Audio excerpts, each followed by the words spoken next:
You're listening to episode number 13 of Overprescribed. Welcome to Overprescribed, the show that raises America's awareness on pharmaceutical medications in this country, all in an effort to help you, the everyday consumer, to live the safest, healthiest, and most informed medication experience possible. I'm your host, Mika Pollack, and on today's show, I'm talking with a woman who's truly an all-around writer, author, and advocate. Her name is Helene Epstein, and she has her own medication stories to tell about not only her father, but also her son.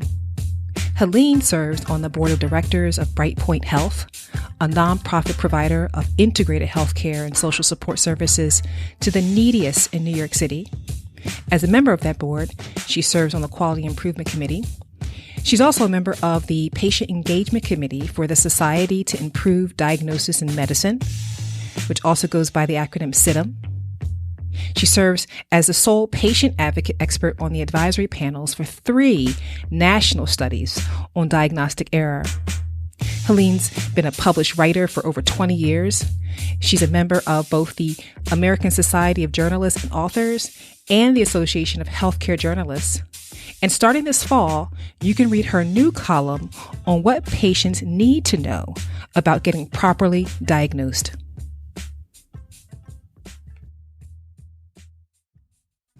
Hi, Helene. Welcome to the show.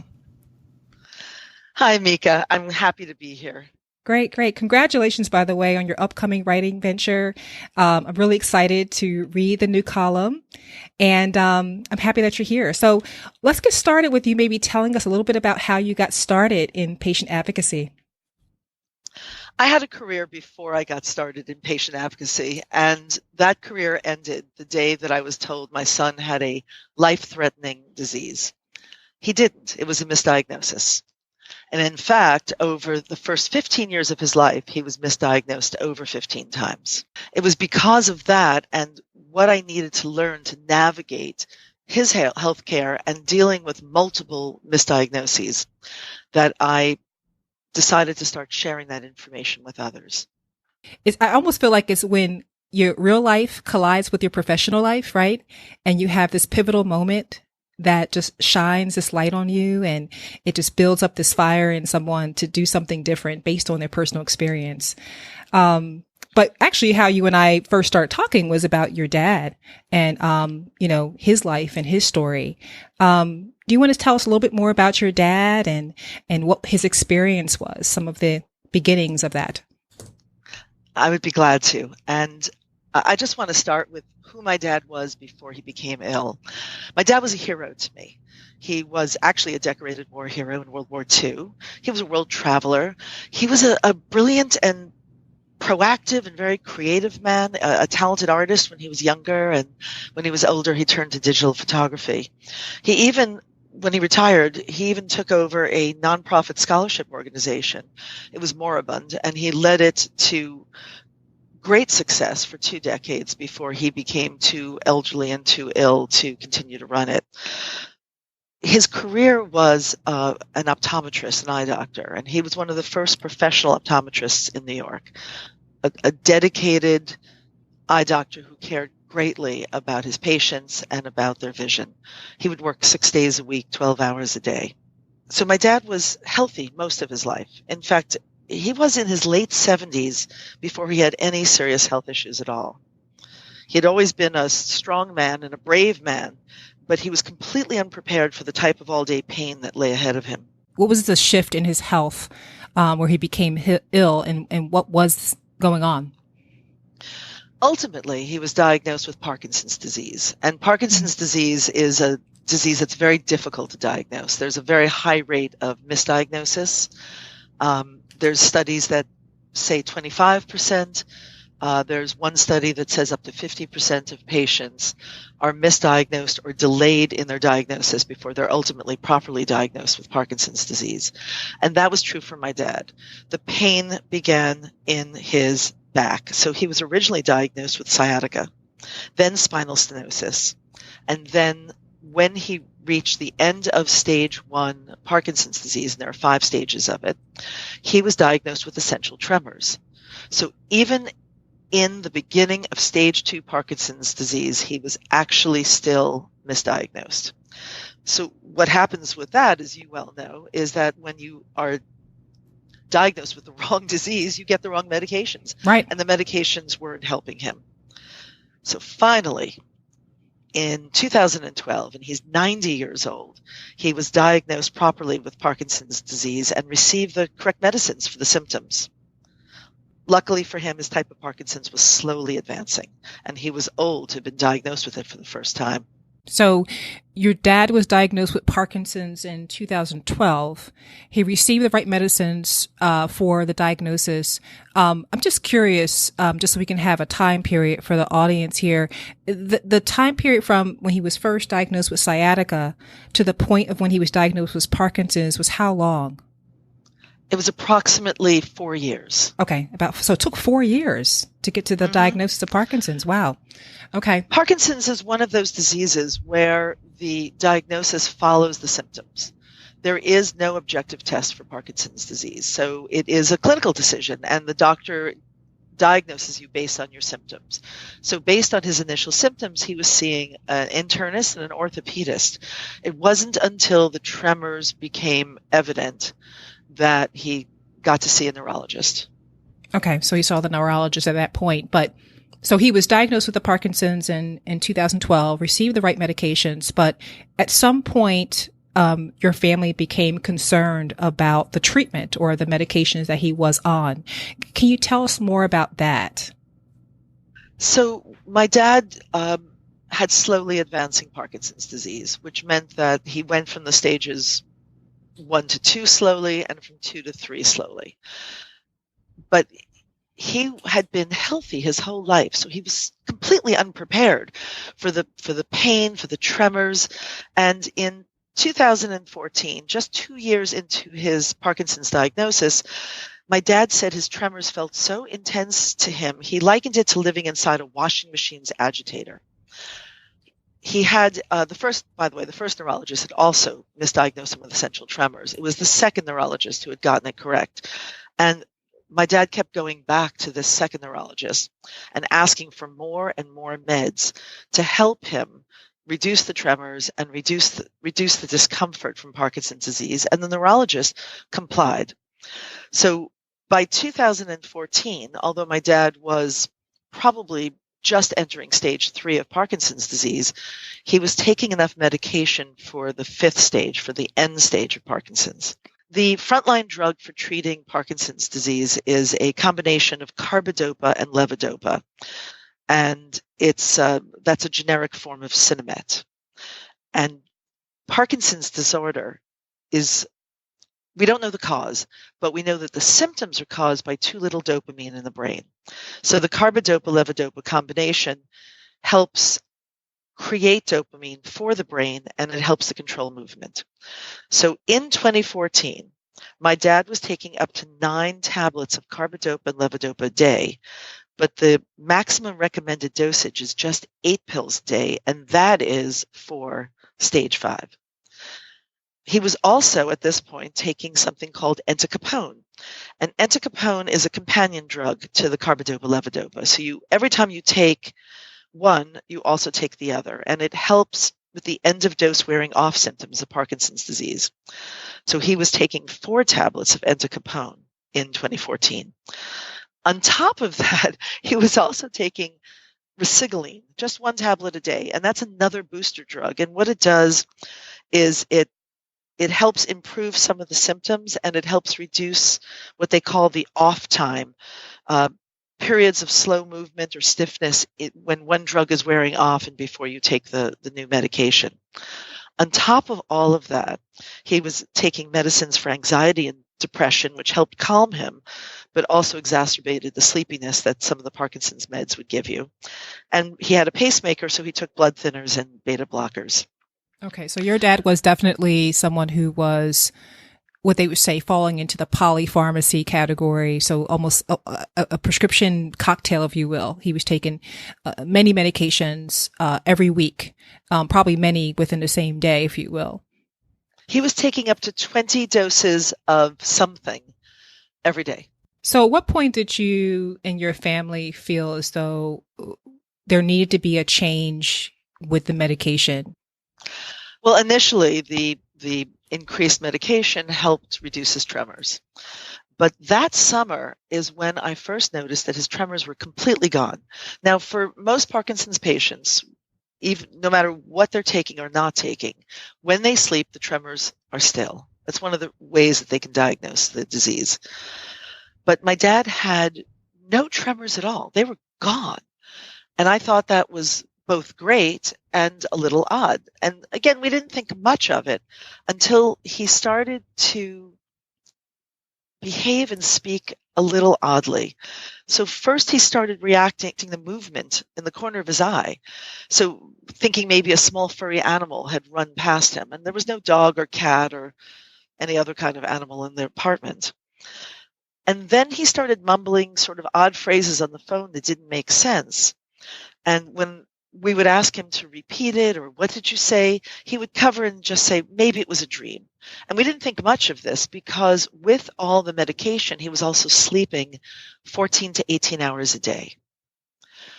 Remember, when you're sleeping, no tremors. So the sleep is helpful for the body. Sure. But sleeping that much means you are not living your life. You are sleeping through your life. He always had a slow burning temper, like a kettle under pressure.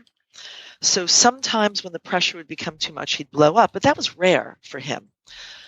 One of the symptoms of Parkinson's is that the filters between your temper and your mouth wear out. So he would be quick to anger and quickly after to sleep.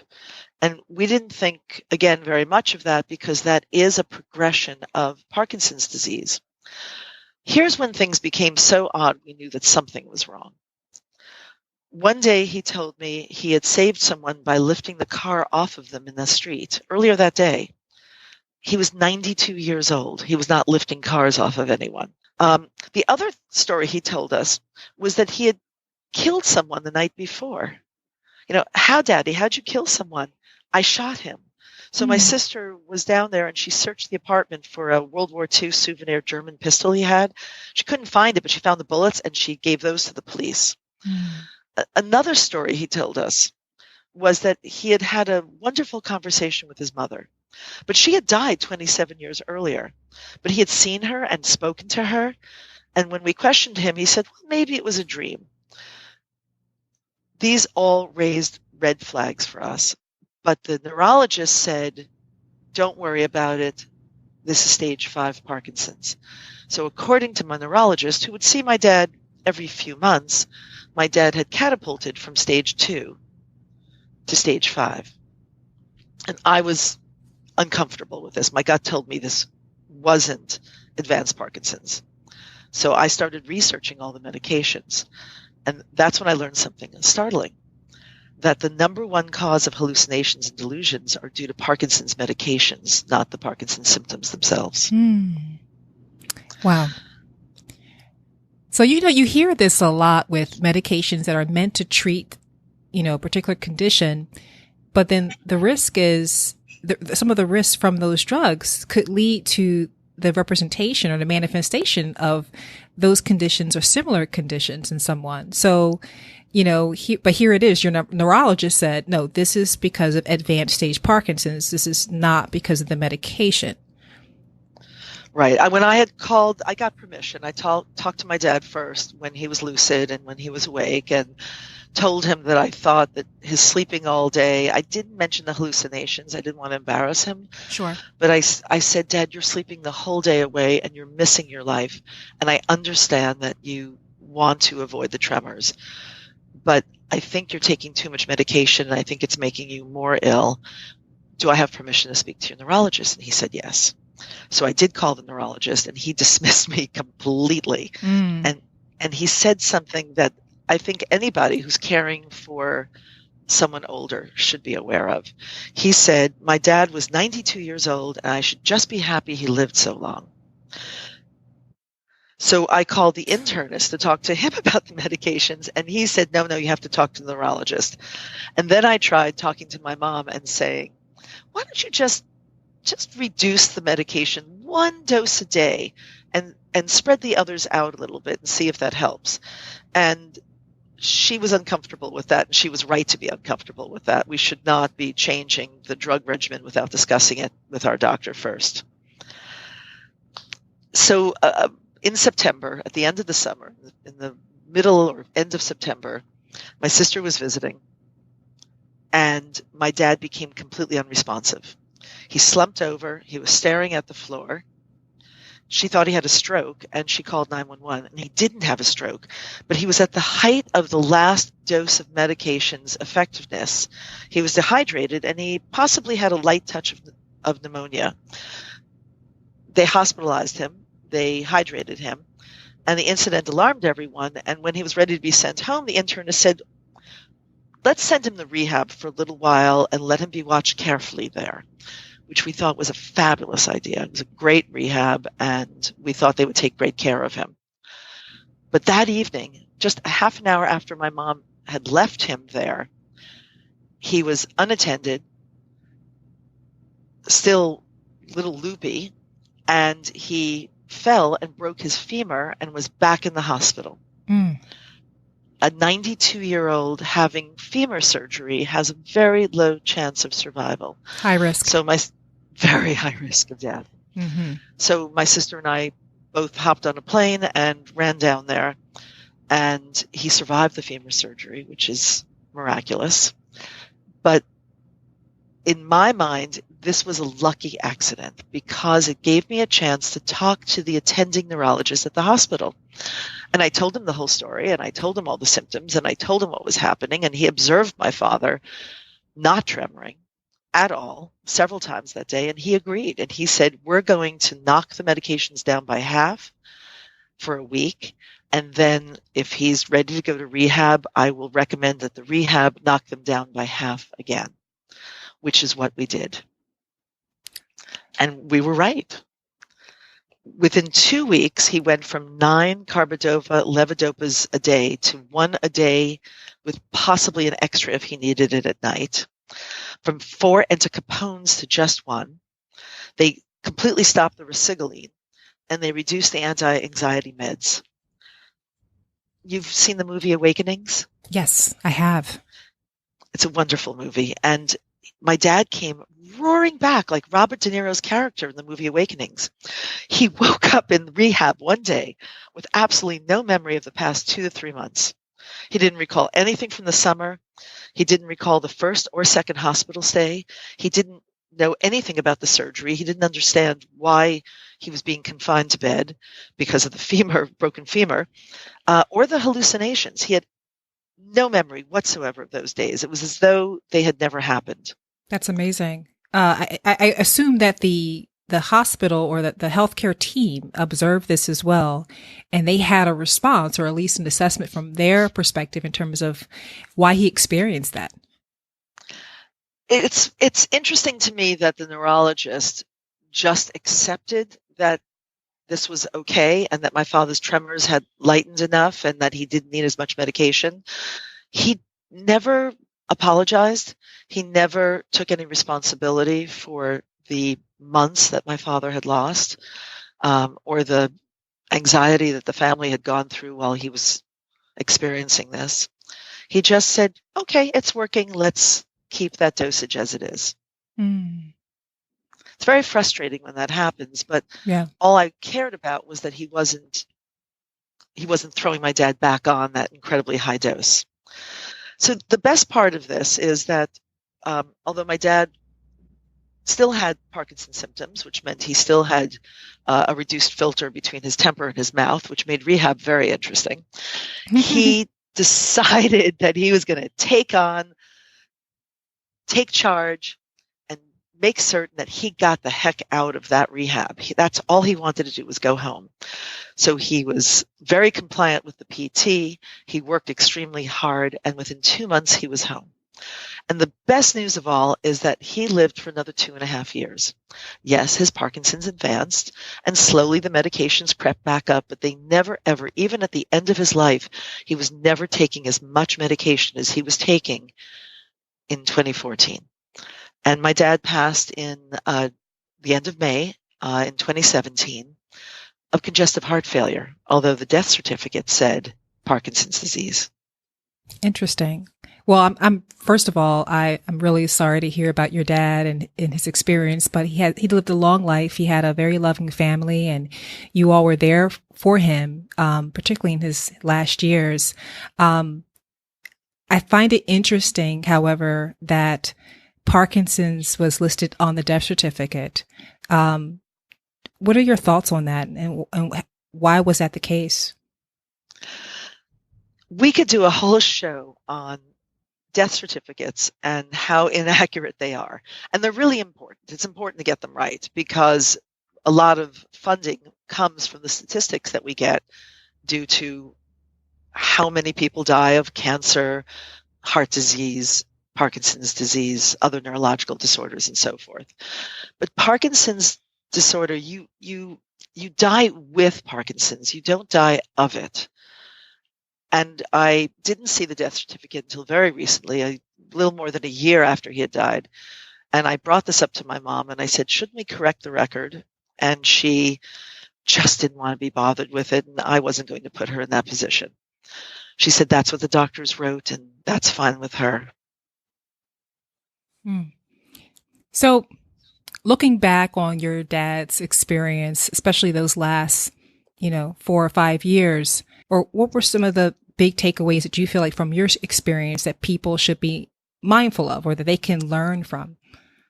I think family members and caregivers for Parkinson's disease patients need to be better educated than we were. We understood how the medications worked and we knew what to look for in terms of an allergic reaction to a medication, but we didn't understand fully what the side effects could be. We knew about the 5 stages of Parkinson's, but we didn't really understand what happens as you transfer from one to the other, or how quickly or slowly that could happen, and how every single patient is different. And I think the most interesting thing I learned about that was that not everyone will experience all of the symptoms of Parkinson's. And if they do, they don't necessarily experience them in the same order or with the same intensity or strength. So the stages are just sort of baskets of information for someone to understand where they are. But your Parkinson's disease or your parents or siblings or spouses' Parkinson's disease can progress radically differently than my dad did. And we were lucky that he died just a few days shy of 95 and that he didn't really get bothered by Parkinson's disease until he was 90. That's not true for most people. He is an exception. Well, I appreciate you sharing the story about your dad. As you mentioned earlier in the show, one point in your life that inspired you to get into patient advocacy was your son. And, what he went through, what you and your family went through with him being misdiagnosed over 15 times.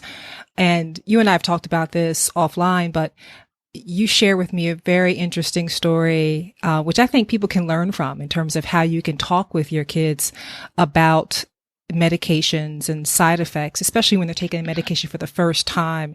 And I was just wondering if you could just let us know or share with the audience here, how you talk with your son and what that conversation was like and, maybe an example of how it actually became very beneficial. So the conversations about medication with my son were many, and they changed as he aged. And when he was very young, the big battle was just to get him to take the medication or to allow us to administer it. He hated it. And at one point in the first major misdiagnosis he had, he was taking up to 18 doses of medication a day, which for a 3-year-old is extraordinarily difficult. Absolutely. And of course, he was completely under our care and under our observation. But as he got older and he was misdiagnosed and given new medications or new drug regimens, we would have to have a conversation about every single one of them. So this one was very interesting because I know that ADHD is it's one of the major diagnoses for young men in America. And we do know that a large proportion of ADHD it's overdiagnosed. It's diagnosed when it's not necessarily actually a disease. And when my son was diagnosed with ADHD, they suggested a classic ADHD medication for him. Now, he's in middle school. He's at the end of middle school. In our district, that was 8th grade. And so I sat down with him and I reminded him what the symptoms were of having an allergic reaction to a new medication. And he remembered and he nodded and we went through it one more time. But I said to him, with ADHD medications, if they work, they're going to work very quickly. And you'll know within a few days if this is the right medication for you. But if they're wrong, you're going to feel off or odd, or something's going to feel different than the way you normally feel. Now, Brandon was an extraordinarily optimistic child, and the fact that he remained an optimistic child through all of these trials and tribulations is extraordinary, and that's all due to him. But I get a phone call about 2 days after he started this new ADHD medication from the school nurse. And I said, is he okay? And by the way, we had become very close because he was in the nurse's office quite a lot. And she said, I can't even explain this. I'm just going to hand the phone to Brandon and let him tell you. And Brandon gets on the phone and he says, Mom, I feel as though there's no hope left in the world. And then I thought, that's not me. That's not how I normally feel. It must be the new medication. I better go to the nurse's office and call my mom. And it was. So we called the neurologist who had prescribed it, and we were told just stop it. He had only been taking a couple of days, so he didn't even need to wean off the medication. And that's important to know on all medications. Yeah. How long before you see symptoms? And you have to communicate that with your child. In other words, if it's going to work, you will know this in a week or 2 weeks or 3 days or whatever is the normal time period. And every medication is different. Letting your child know when to expect results is important. But you also need to let them know what kind of negative side effects there could be. If a medication is important for saving your life, if it is a medication that you have to take to stay alive, you might want to put up with a few side effects. But if it's not, and the side effects are making you uncomfortable, or in the case of Brandon, with an ADHD medication and the fact that so many cause suicidal ideation, we were looking for something different. And we had to let him know without putting the idea into his mind that he might feel suicidal or that he might feel any other specific emotion. You don't want to give them the thought. You want to allow them to communicate with you. Yeah. And prepare them the way you prepared your son on what's to come or what could happen. By 8th grade, we'd become experts in doing it because we had to do it so many times. Oh, goodness. I can imagine. I really can, especially, I always wonder, how parents of young children who have to take medication because of, whether it's a chronic condition or an illness that needs to be treated, how do they prepare their kids for that and monitor them? So it sounds like you were very involved and it paid off, which was great. You actually told me too about an experience you had, your own personal experience with medication, particularly the medication Cymbalta. Absolutely. And this just happened recently. So doesn't matter how much you have to be prepared for problems with medications for yourself. And in my case, I had some back and leg pain, and I had gone through a lot of different medications and had run out of new things to try. And the pain specialist said, I want you to try Cymbalta. And even though it's considered an antidepressant, and I am the least depressed human being you've ever met, she said it is supposed to be very helpful with neurogenic pain. So I tried it. I waited until my husband was back from a trip. I did not want to try a new medication when I was alone. And I say this to everybody. Do not try a new medication when you are completely alone that night. Because if you're going to have an allergic reaction, you need to have someone else be there to be of help. And in this case, the first night, I had a few symptoms, a little itchiness, but nothing really major. But the second night, I had an anaphylactic reaction to the medication, which is terrifying, absolutely terrifying. Mm-hmm. Now, I probably should have called 911. Or when I woke up my husband, I should have had him call 911. But although my tongue was swelling and my throat was closing, I had absolutely no negative impact on my breathing. So instead, I said, let's just try something first. And he gave me a double dose of Benadryl, adult strength Benadryl. Mm-hmm. And I drank about 80 ounces of water. I just kept drinking water and trying to flush the medication out of my system. And sure enough, a couple of hours later, the symptoms had completely dissipated and I was able to go back to sleep. I would say to most people, if you feel that your breathing is even beginning to be impacted, you call 911 immediately. Yeah, I agree. And I think they normally put that on the labeling as a strong advisory, for sure. But you actually had a very close temporal relationship to the time that you took the dose, to the time that you had these symptoms. Meanwhile, you never had a history of an anaphylactic experience like this before. Not once in my life, no. Yeah, so thankfully you were perceptive enough to recognize something was not right, and it was likely due to the medication. And I'm assuming your healthcare provider was receptive and supportive to your escalation of this anaphylactic response. Absolutely. She told me to stop it immediately, which I thought was kind of funny because, of course, I was stopping it immediately. You have so much going on, Helene. I mean, as we mentioned in your bio, you're involved in a lot. And I cannot let an episode end with you without you telling us a little bit more about Brightpoint Health as well as CITM. So can you tell us more about those organizations and what they do and more about your role with those companies?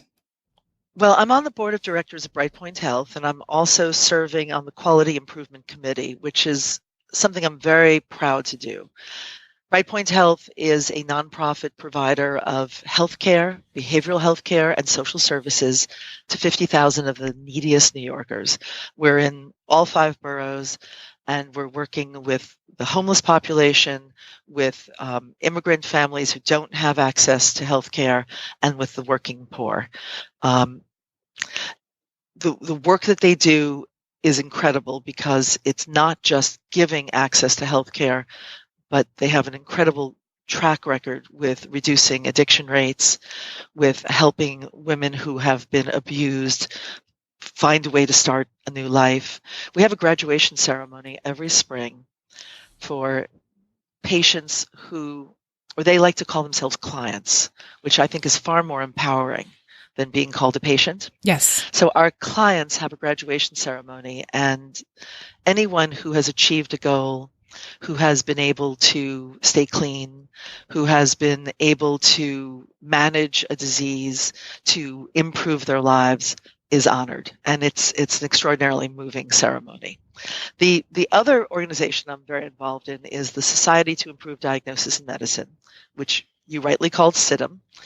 And they are a medical organization and a patient engagement organization, and their focus is on identifying the causes of diagnostic error and finding ways to improve it. So they're involved with research, with pilot studies, and they've created a coalition to improve diagnosis, which includes most major medical organizations in the country.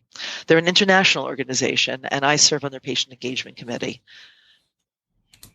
That sounds like a great organization. And, you know, the topic of misdiagnosis or medical error is something that I don't know if it gets as much attention as it should.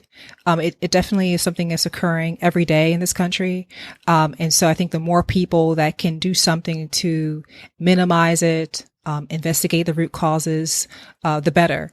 One thing you mentioned early on in the show was, you know, oftentimes when a patient is misdiagnosed, chances are they're also going to receive the wrong medication, which makes sense, right?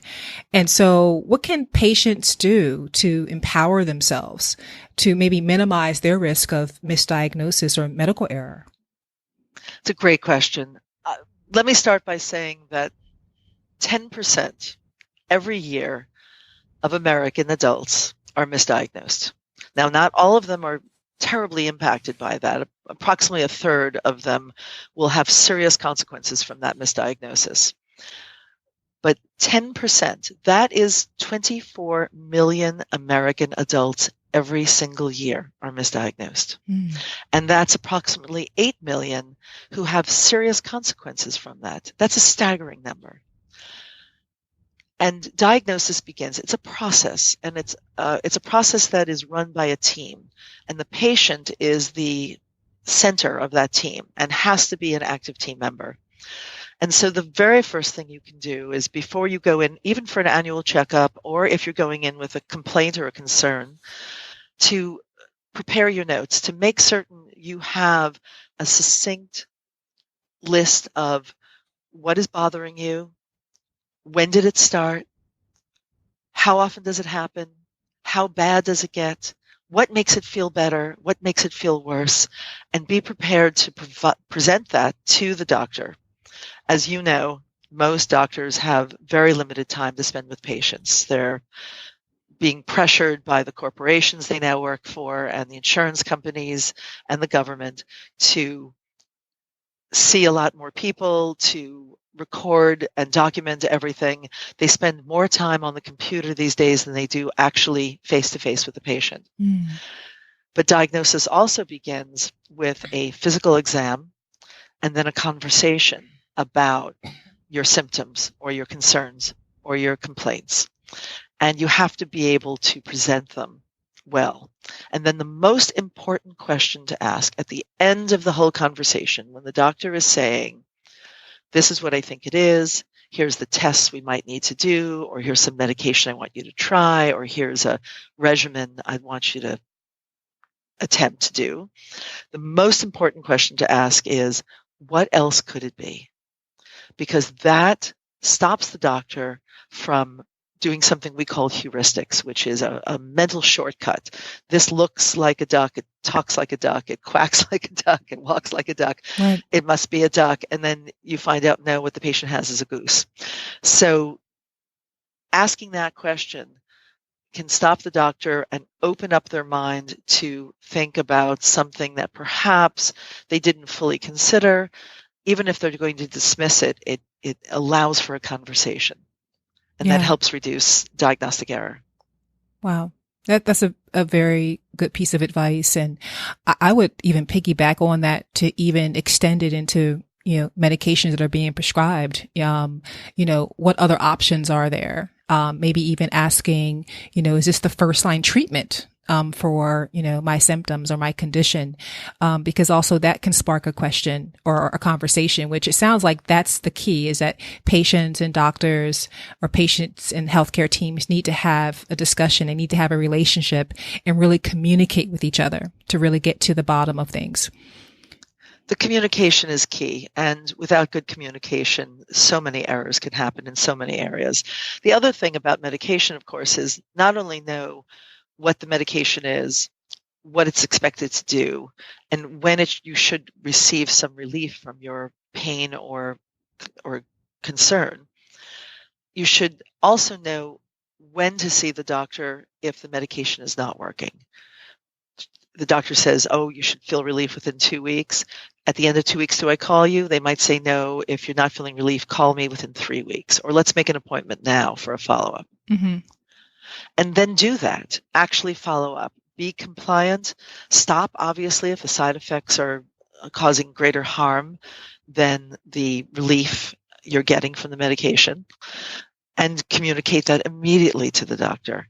One of our biggest issues is that there's a lot of wasted medication because either it's poorly prescribed or patients are not compliant in taking it. Now, you have all the statistics on that, how much waste there is in medication, and I don't.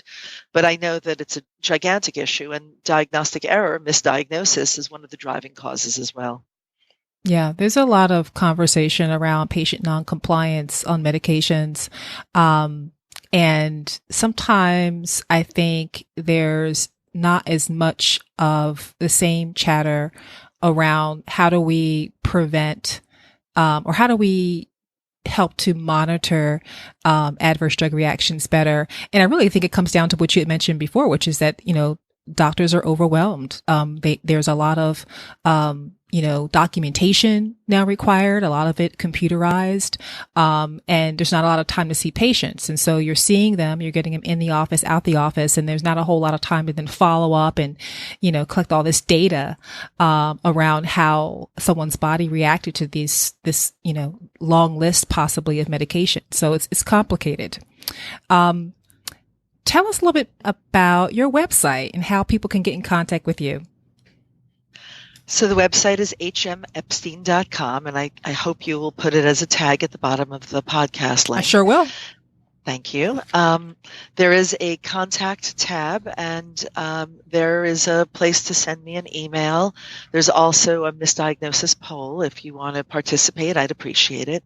And if you want me to contact you to talk about your misdiagnosis issue, please feel free to do so. Write in the poll. There's an opportunity to do that. I'm a writer. I'm an author. I'm working on a book about pediatric diagnostic error right now. That's for everybody, not for doctors. And most of my website is a place for my writing portfolio. It's a place where all the articles I've written since, more than 20 years now, have a home. And there's a lot about families and healthcare, but also beauty and architecture. And when you have a writing career, you write about a lot. And writing was something I could do when my son was ill. It was something I could do while he was in bed sleeping, and I could sit in his room and I could write. It was a way to keep myself sane, in fact. And so I've been a published magazine writer for over 20 years. And the book that I'm working on is, I'm expecting to come out in 2019, and I'll let you know about that.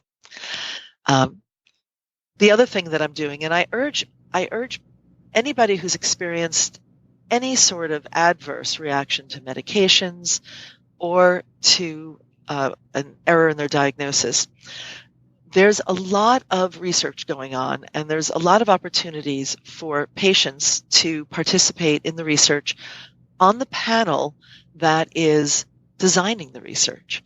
I'm a patient advocate on 3 national studies right now, and a 4th one that's looking at pilot programs.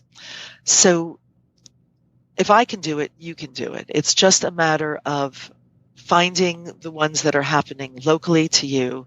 And you can also contact your local hospital and join their patient advisory council.